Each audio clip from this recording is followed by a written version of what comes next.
Ever since the 2003 Clone Wars micro series, ARC troopers have gripped the imaginations of Clone Wars fans.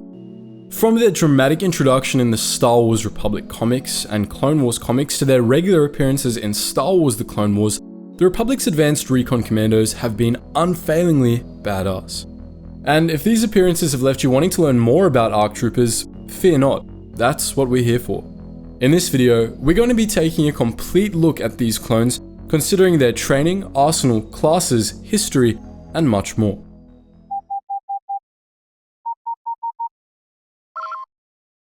Attention, Sergeant on deck! None of the Republic's clone troopers were perfect copies of Jango Fett. Their age was accelerated so that they would reach maturity in 10 years. Fett's allergies and similar defects were eliminated, and as a whole, the clones were made tougher, more intelligent, and more aggressive. But most clones also had their behavioral patterns altered.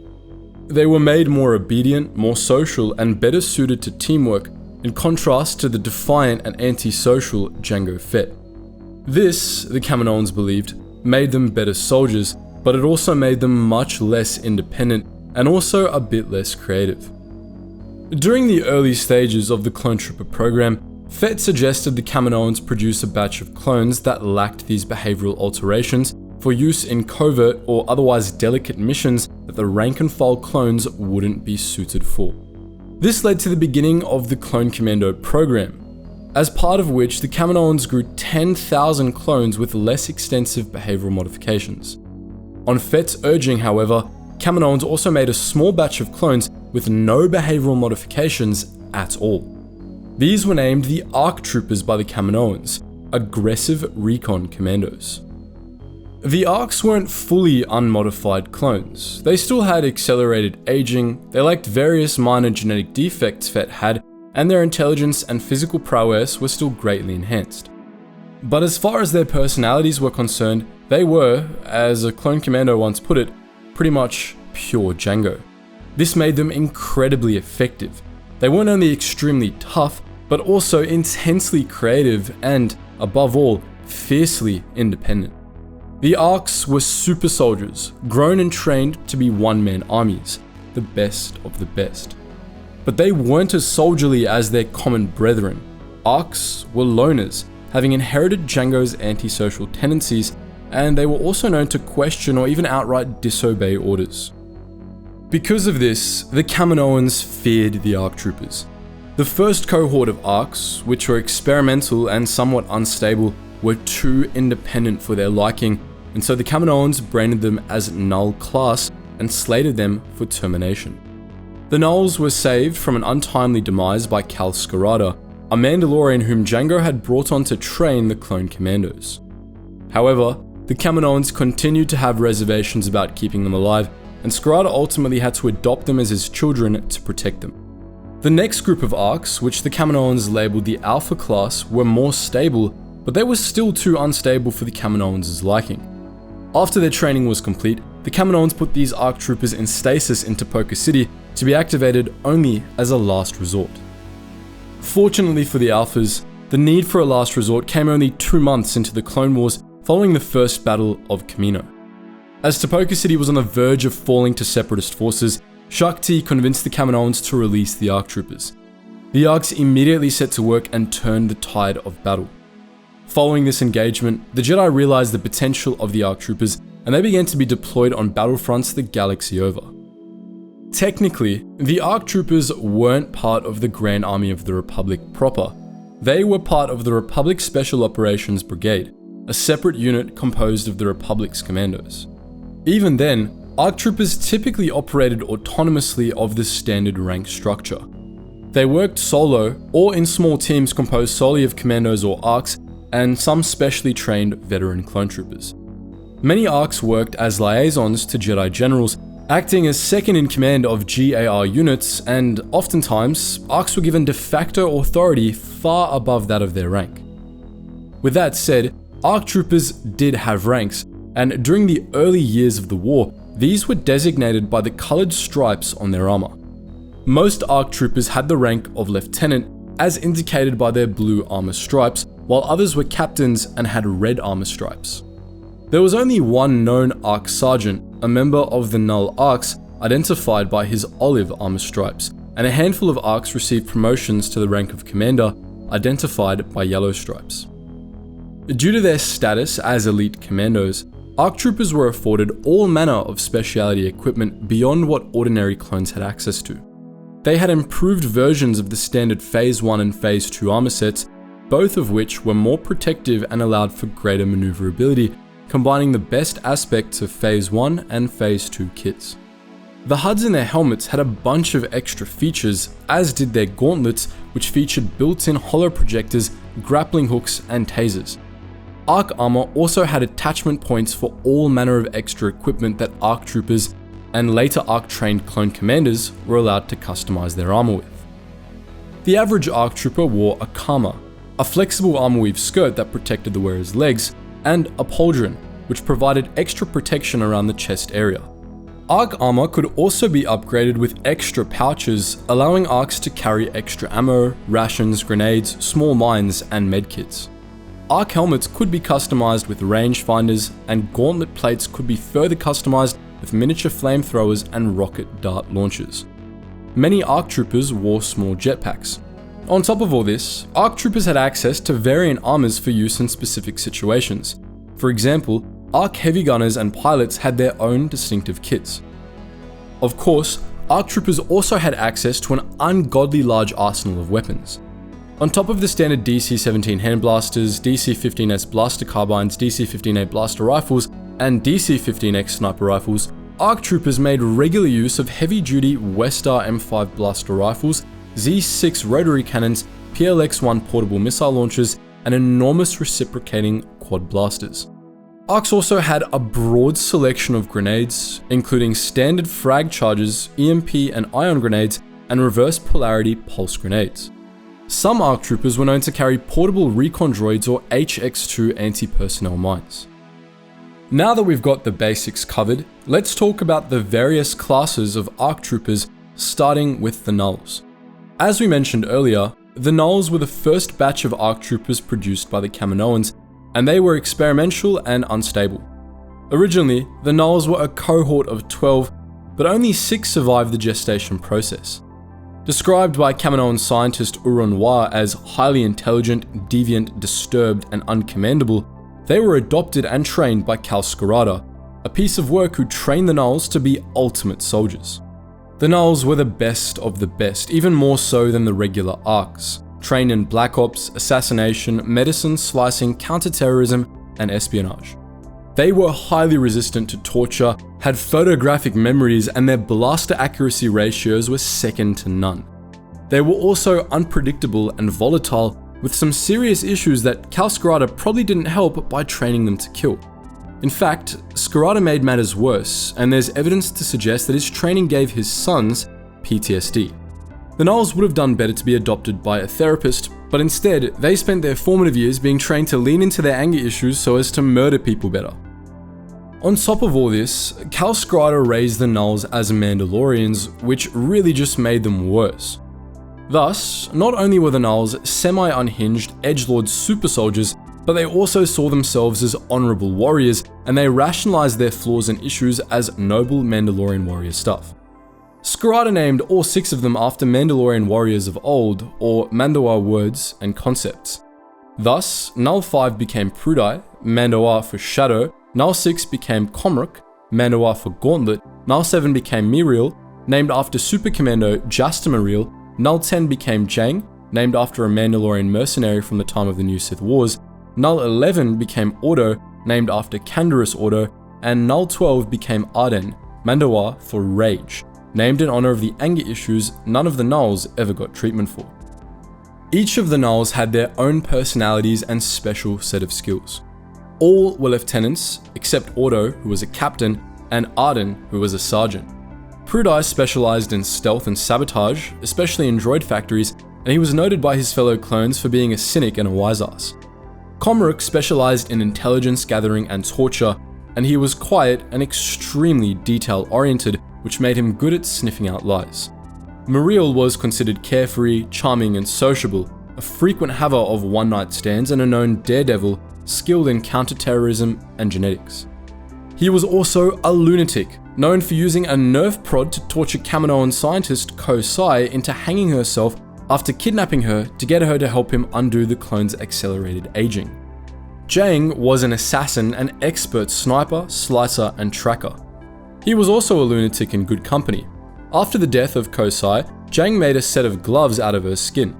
Ordo was the leader of the Nulls. He was loyal and outspoken, the most serious of the Nulls, and he really hated the Jedi. Arden, last but not least, was jovial but quick to anger. He was sharply critical of Palpatine and the Republic, but for all the wrong reasons, namely because they weren't brutal enough to the Separatists. The Nulls were pretty much just Kal Skirata's private army, and their work happened in the background of the Clone Wars. After the Clone Wars ended, they lived with Skirata on his farm on Mandalore, taking on his clan name as their own. As you can probably tell, we have our own thoughts and opinions about how these clones were raised, but we'll spare you the details for now, and you can let us know what you think in the comments section below. For now, we'll move on to the Alpha ARCs, who weren't nearly as unhinged.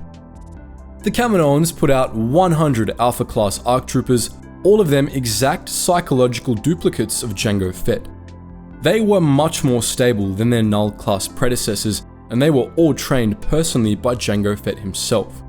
While many of them had a liking for Mandalorian culture, or at least its trappings, most of them weren't the Mandaboos the Nulls were, and by and large, they were much less in need of intensive therapy, with one notable exception. With that said, they still had a tendency toward callousness, antisocial behavior, and stubborn defiance, much like Fett himself.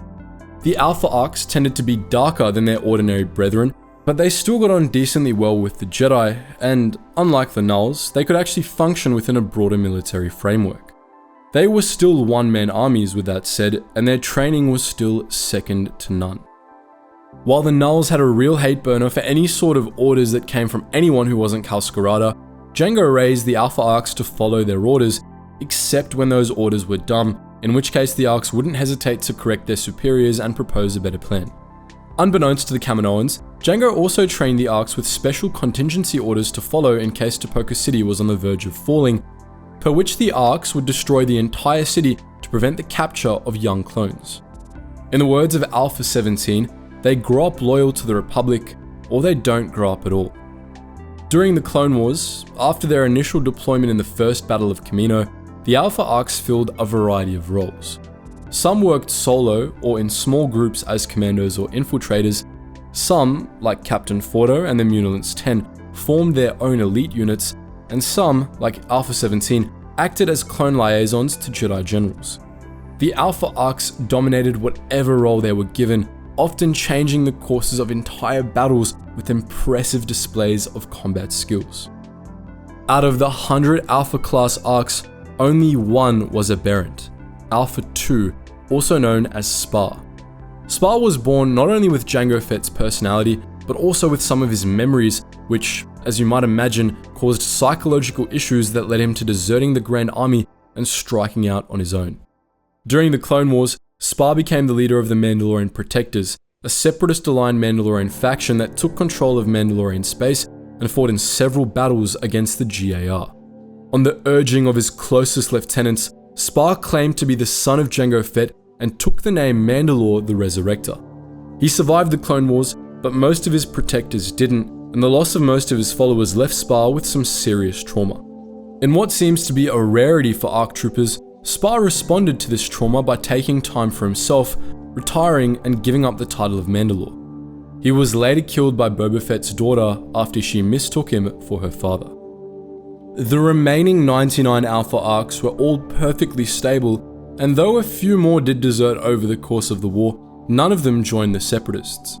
These other deserters were Alpha 17, nicknamed Sul, and another who was nicknamed Tavo. There's a few other ARCs that we have names for, but know next to nothing about. There's Alpha 58, nicknamed Trantos, who was involved in a mission on the planet Zandias, Marek, who died trying to execute Order 66, and Arven, who fought in the Battle of Coruscant. There was also Alpha 66, Muzzle, who we'll talk about later, Mappa, who fought in the Battle of Pengalan 4, and Alpha 26, Maze, who was the clone liaison for Jedi General Arlig Zaim, the commander of the Republic's Special Operations Brigade. Some of the others are a bit more well known. If you're familiar with any of the Alpha arcs, you probably know of Alpha 77, also known as Captain Fordo. Fordo was a major badass who commanded the Munilance 10, an elite ARC trooper squad that included fellow Alpha ARC Stek, who was a heavy gunner. Fordo fought in the Battle of Munilance, the Battle of Hypori, and the Battle of Coruscant, and he displayed unbelievable skill time and time again. He was stoic and humble, known for refusing a commendation for his role in the Battle of Munilance and insisting that it be given to a fallen member of his squad instead. He also worked quite well with the Jedi, whom he trusted near completely. A lesser known ARC captain was Alpha 98, also known as Nate, and later Jango Tat, who worked with Obi-Wan Kenobi and Kit Fisto in a mission on Ord Cestus. While on Ord Cestus, Alpha 98 bumped into a freedom fighter, Sheikah Tull, who had been a lover of Jango Fett. Jango Tat and Tull had a relationship of their own during the operation on Ord Cestus, which ultimately drove Jango Tat to sacrifice himself to liberate Ord Cestus, calling down a Republic orbital strike on his own position deep in Separatist territory. He was survived by Sheikah Tull, with whom he had conceived a child. Lastly, there's our favourite clone of all time, Alpha 17, everyone's favourite sarcastic gigachad. Alpha, as Anakin Skywalker called him, didn't take anyone's Sith, and he was known for deliberately provoking his Jedi superiors for fun, whether it was by giving Obi-Wan Kenobi extraordinarily callous strategy proposals or telling the Padawan pack that service with them was a fate worse than death. After his debut appearance on Kamino, he was Obi-Wan Kenobi's first clone liaison, working with him and Anakin Skywalker from the Battle of Omar Dun to the Battle of Jabim.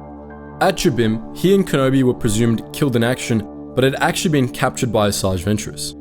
Alpha survived weeks of torture in Ventress's dungeons on Rat Attack before he and Kenobi escaped. Following this incident, Alpha returned to Kamino, where he started a training program for clone commandos, which he taught them to think like ARC troopers to make them more effective. One of his first graduates, a man who called himself Cody, replaced him as General Kenobi's clone liaison. Near the end of the war, Alpha returned to combat, participating in the Battle of Bos Pity, where he was struck down by General Grievous. Despite being severely wounded and paralyzed from the waist down, Alpha insisted on continuing to fight, as his hands worked just fine. He was loaded onto a medical transport after the battle, following which he disappeared, as this transport was commandeered by Asajj Ventress, who took it to parts unknown. It's somewhat of an anticlimactic ending, but we like to think that Ventress and Alpha teamed up and got into all sorts of shenanigans in the unknown regions after the end of the war. In total, there were only 106 ARC troopers in the Kaminoans' original batches. But these numbers dwindled fast, and midway through the war, the surviving ARC troopers began recruiting regular clones who showed ARC trooper spirit to join their ranks. These weren't real ARC troopers in the sense that they weren't pure Jango and were generally weaker, less independent and less creative, but they were still a step up from the regs, and their increased autonomy as ARC troopers allowed them to harness their unique skills. It's ambiguous whether some ARC troopers were part of this batch or were original Alpha class ARC troopers. Several of these clones all had the rank of commander and fought in one of the battles of Kamino. Their names were Blitz, Colt, Havoc, and Hammer. Others in this category included the ARC troopers Cards and Karg, both of whom were also commanders. As for ARC troopers who are known to have been recruits, we have CT-4547, nicknamed Hawk, CT-1409, nicknamed Echo, CT-5555, nicknamed Fives, and CT-5597, nicknamed Jesse. Undoubtedly, you all recognize most of those names, and we doubt any of these clones need an introduction. These ARC inductees helped keep the ARC Trooper program afloat through to the end of the Clone Wars, but it didn't last long after that. For reasons we can't possibly guess at, the Empire really didn't like the idea of clones who disobeyed orders and were independent thinkers. Some ARC Troopers stuck with the Empire after the end of the war anyways, while some did not. A number of ARC Troopers hid out with Clan Scarada on Mandalore, and others, like Alpha 66 or Muzzle as we mentioned earlier, became mercenaries. Muzzle became the leader of the Orodium Sword, a mercenary group that sold its services to criminal gangs, rebel cells, and Imperials alike. Muzzle wasn't anti-Empire per se, but he was pretty based in that he had a policy of accepting members of all species equally, accepting Wookiees into the organization as full and equal members, despite the Empire making them second-class citizens. A few ARCs were even more based and ended up joining the Rebel Alliance. So that's a complete look at everything ARC Troopers. We hope you enjoyed, but what do you think? Which ARC Trooper is your favorite? Feel free to post your thoughts in the comments section below. And as always guys, thank you so much for watching, and I hope to see you in the next video.